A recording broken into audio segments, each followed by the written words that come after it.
আচ্ছা, এখানে আমাদের আমি বলছি common noun and collective noun. এখন এই দুইটার মধ্যে কমন একটা বৈশিষ্ট্য আছে, ঠিক আছে, যে কারণে আমরা বুঝতে পারবো কোনটা কমন নাউন আর কোনটা কালেকটিভ নাউন। তো যেহেতু এটা আমাদের মানে ভালো করে ক্লিয়ার একটা আমাদের কনসেপ্ট থাকতে হবে, সো আমরা এটা এখন মনোযোগ সহকারে শুনবো সবাই, ঠিক আছে? সবাই এখন আমরা এটা মনোযোগ সহকারে শুনবো। কমন নাউনের বাংলা অর্থ কি হচ্ছে? জাতিবাচক বিশেষণ। আচ্ছা, তাহলে কমন নাউনটা কি? যে নাউন কোনো এক শ্রেণীর ব্যক্তি বা বস্তুর প্রত্যেকে, মানে ওই যে ব্যক্তি বা বস্তুর প্রত্যেকে সাধারণ কি বোঝায়? সাধারণ একটা যে নাউন কোনো এক শ্রেণীর ব্যক্তি বা বস্তুর প্রত্যেকে সাধারণ নাম বোঝায় তাকে কমন নাউন বলে। যেমন বয়, এখানে একটা বয়ের ছবি আছে, যদিও ছবিটা তেমন ভালো হয়নি। তারপরে আছে ম্যাঙ্গো, এখানে বয় বলতে পৃথিবীর সকল বয়দেরকে বোঝানো হচ্ছে, ঠিক আছে? একটা শ্রেণীর বয়দেরকে বলা হচ্ছে।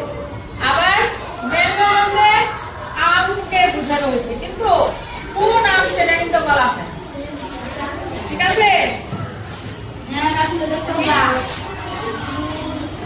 যদি এখানে ম্যাঙ্গোর নাম থাকতো, খেয়াল করো, যদি এখানে ম্যাঙ্গোর নাম থাকতো অথবা বয়ের নাম থাকতো তাহলে সেটা হয়ে যেত প্রপার নাউন।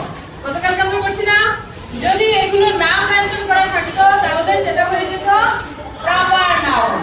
এখন আসি আমরা কালেকটিভ নাউন। কালেকটিভ নাউন, যে নাউন দ্বারা এক জাতীয় ব্যক্তি বা বস্তু অবিভক্ত সমষ্টিকে, অবিভক্ত বুঝো?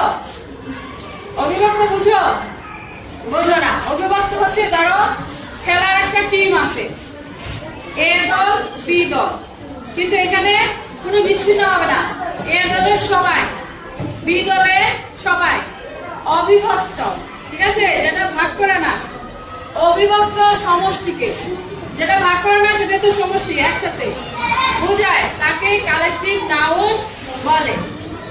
যেমন ফ্লোক শব্দ আছে কি? ঝাঁক, একটা কিসের ঝাঁক? পাখির ঝাঁক।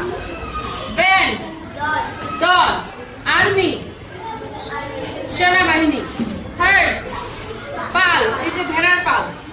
পার্টি দল, গ্রুপ দল, মিটিং সভা, ক্লাস শ্রেণী। ক্যাটল গবাদি পশু, এখানে অবিভক্ত না এগুলা, এখানে কিন্তু ভাগ করা না।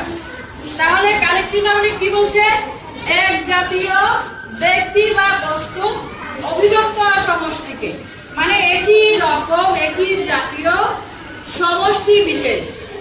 এখানে আমরা যদি একটা টিমের ছবি দেই, প্লেয়ার টিমের ফুটবল প্লেয়ার, তাহলে তারা অবিভক্ত একটা সমষ্টি, মানে এক group of player, a group of people, a flock of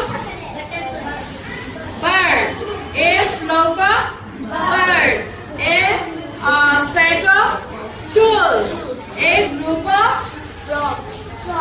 আচ্ছা, তাহলে বোঝা যাচ্ছে এটা একটা দল, এটা একটা ঝাঁক, এটা একটা সভা, এটা একটা এক জাতীয় এক শ্রেণীর অবিভক্ত সমষ্টি, ঠিক আছে? আর কমন নাউনে কি বলছে? এক শ্রেণীর ব্যক্তি বা বস্তু প্রত্যেকের সাধারণ একটা নাম, যেমন বয় যদি বলা হয় তাহলে ওই একই লেভেলের বয় বা তার একটা নাম থাকবে, রহিম করিম এরকম নাম থাকবে।